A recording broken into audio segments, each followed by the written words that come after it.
Bottom lane again, Ice comes in with the purification and such, but this is not stopping AME farming. That's the main thing here. And well, top lane, yeah, there we have it. That is your first blood. Bit of an underestimate there. The damage, the nuke damage that Jijing can get out with that Q. It's much more about playing around the mid lane, even sometimes the safe lane, but this style is something we're seeing a lot from the Chinese teams. On top, Legion is now without the IO.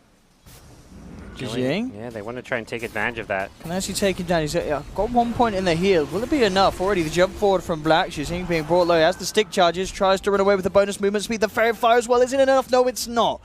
Not quite enough to keep him alive there. So Faceless will find themselves their first kill on the board. You only ever get 1 in Lunar Blessing, so by level 11 you have max Lucent Beam and you have max Moonglaves with the level 2 Eclipse, because getting level 12 takes a huge amount of experience. But it doesn't really matter how you get there, because if you're going to just farm your way to a level 11 without fighting, then you may as well get the spell that helps you farm faster, the Moonglaves. So yeah, it's a really smart build coming out from AME, and I think LGD can just tell by the feel of this game. They're winning the farm battle. Top lane immediately onto Black. They'll drop the rock down as well. LGD there in full force. Ice is TP'd across, trying to do something about this one. Jab's standing up to the fight as well. Have to be a little bit careful though, Face. Jabs is going to come back across. We'll spot out Victoria. Jijing has the jewel. We'll see if he's able to use it. Good raises here from Maybe, getting massive amounts of damage out onto Faces. They're forced back. Jijing finds the jewel on the perfect target. Gets the Omni Knight. Ice is down. They move in for more, taking down Jabs. Nuts hiding himself in the trees. Maybe he's searching for him with these raises. The balls flying just above the nuts. But oh, no, there's contact. Oh. They get another. I mean, this is already looking almost multiple times worse than game 1 here for a Face. They can just force it though. 5-man down the mid lane. The smoke didn't work, but they can still get the towers. The Faceless's team fight is very lackluster. They very likely just have to give up tower after tower, or force a very bad fight. I just don't see it. The ideal way to take the fight is you've got to burst that wall or take the rock out of the picture, but to do so you're fighting into an Eclipse, into a Requiem, and Luna's about to be 16. Jijing immediately jumps in, looking for the jewel, onto the OD there, comes the Golem as well on the backline of it all with the Eclipse. OD is able to force himself away and survive. I'll turn the attention towards Ice. We'll have a nice blast back, and Black even wants to try and go back in on this one. Closes on us, and maybe revving up the old Black, taking a huge amount of damage, and he's dead! The Requiem and the raise to the face, bringing down Black, punishing his over-aggression there and his hunger to get stuck back in. And end up losing not just the Ogre, but the Slark as well, and that opens up LGD to start to do damage to Faceless's base. Yeah, Black didn't really... It was one of those things where it's like, well, we've got to fight now or we don't fight at all, and well, now you force the fight, you lose it, suddenly you're losing a lane of Rax, and dare I say it, it's GG right about now, as Faceless are going to have Lunar Glaives bouncing all around their base. They'll lose a lane of Rax at 20 minutes in, and the comeback potential for this lineup is almost non-existent. Jijing just jumping in, duel after duel. Yeah. And there's more bonus damage in the pocket for him, plus 34.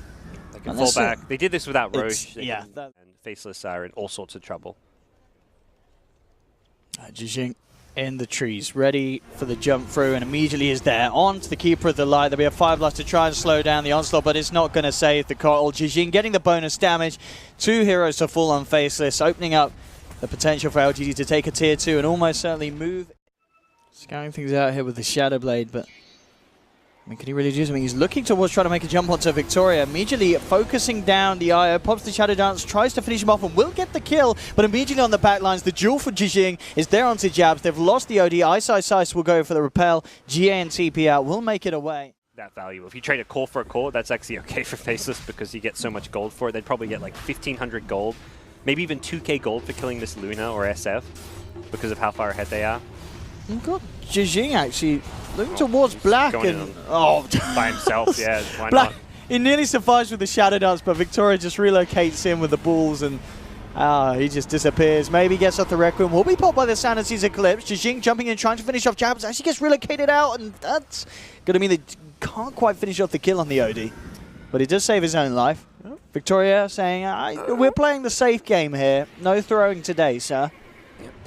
He's dropping the rock at bottom though. LGD just going all in here and Faceless.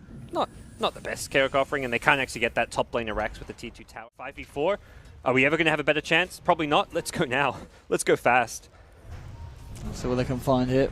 Black leading the way, repelled up. Arme coming in with a Mantis Star, the Eclipse as well. Nuts just pops there to the beams, flying down from the skies. Ice to be dropped as well. Black was able to finish off the Warlock on the back lines of it all. But Jijing setting up with the BKB, looking towards Jabs. Isn't actually going to go for that as Arme turns his attention towards Black on the slot. Black has the Shadow Dance. Arme being brought down low. Jabs is going to get dropped though. Arme survives. Victoria turns up in time to top the Luna back up. Black's on his way back to base. But the rest of his teammates are down. Black, can he do anything here on his own? He doesn't have the Shadow Dance. He will jump in for a couple of touches onto Arme. With the evasion and the armor he's got because of the Agi, it's all too much for Faceless. GG is called.